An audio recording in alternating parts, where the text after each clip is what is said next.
What's going on, guys? It's your boy the Light Skin Kage here, and today we are watching Naruto Shinobi Striker official gameplay on Capture the Flag. So how are you guys feeling about this game? A lot of people are telling me that it's been overhyped just because of the CAC. I don't personally think that, because this game was already good before they even mentioned that there's going to be custom created characters, ninjutsus, mentors, and stuff like that. And even when they didn't have clans, because it's just a different perspective from how all the other Naruto games are. Because you're basically just doing with your teams. You can play with like different team members and stuff, get good chemistry instead of just playing one-on-one battles and not getting to play with none of your friends, only against them. So this one's like a different way where you could just work on your strategies, work on teamwork and stuff like that.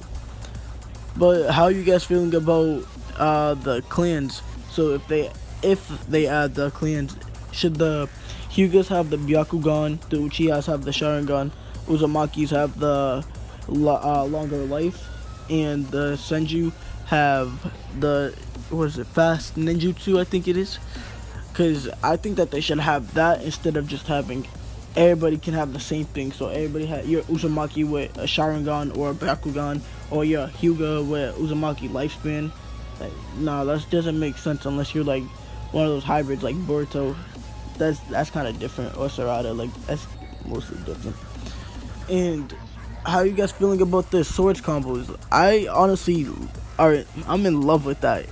That's one of the main things that I was looking forward to, is that you can use your swords and you can have a mentor. So if you have Killer B or something as your mentor, you should be able to learn how to fight with him.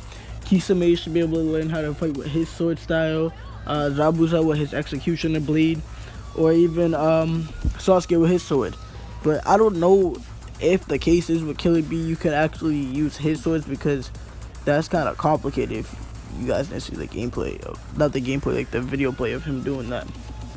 The jutsus, I would say they're overall kind of good. There's a little polishing going on for it, but it's pretty good.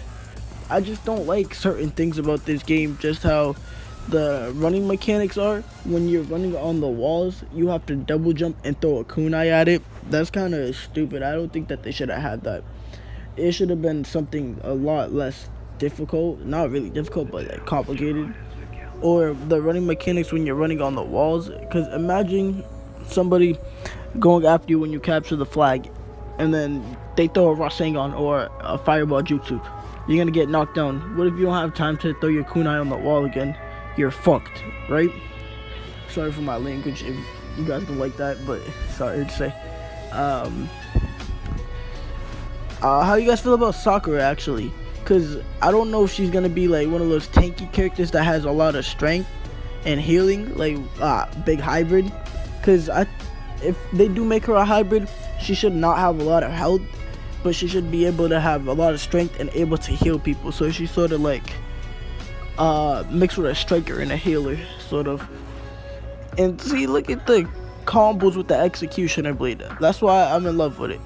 Or you notice you could use, if you didn't see Naruto's combos, he can hit with the kunai, if nobody knows about that, because you can either use that or the sword. I wouldn't mind using one of those. But this game mode is basically meant for just strategic ways and strategy based. So if somebody messes up on one of what they're supposed to do, you're messed up. I already came up with a strategy, sort of. I would have the tank go in as the main person to grab the flag, while the ranged person stays back, the healer stays near, but the striker is guarding them or picking up the backup, so that it doesn't mess up the flow of the rotation and it'll be a lot easier. But look at that Chidori, it was so clean and so fast. It only takes like 2 seconds to launch. That's one of the fastest jutsus I've seen. Because Naruto's Rasen Shuriken takes a while, like a legit while to launch. He in the air has to summon his shadow clones, and then the jutsu launches after that. Like, nah, I don't really like that part. But they should make the speed time of that go a little faster than it usually is. But look at this Asuke Uchiha. Yeah, Asuke, I said it. Fake wannabe Sasuke. He, personally, I like the ranged characters just so that I could sit back and help people. Not really be in the battle, but I might make a ranged and a strike just to see how it goes. Or I might make all of them besides the healing, because I don't like healing people. but you see how they have the lock on? It reminds me of Xenoverse, but I just don't want them to fuck up with it. Like, if you're battling somebody and the enemy from their team is close nearby and you accidentally lock onto them, that's just gonna mess up your whole game flow and you might end up dying. That might cost you the game, so I hope it's nothing like that or anything serious. See, then look at the chakra on the feet. I wonder if that identifies by what team they're on. So Sasuke uses the Cheeto. He got blocked, I'm guessing, but back to what I was saying. Do you think that the chakra matters by what team? And I kind of like how this scoring leader thing is, so you can show who did good and who did bad. Because I'm not trying to be that guy at the bottom that can't carry my team or anything or help out at all. So that learns how to play with people. You'd be like, nah, I'm not playing with that guy. He's a scrub. Nah, forget that. You always got to carry somebody at the top. But that was it for the video. And I'm out. Peace. That I'm at an all-time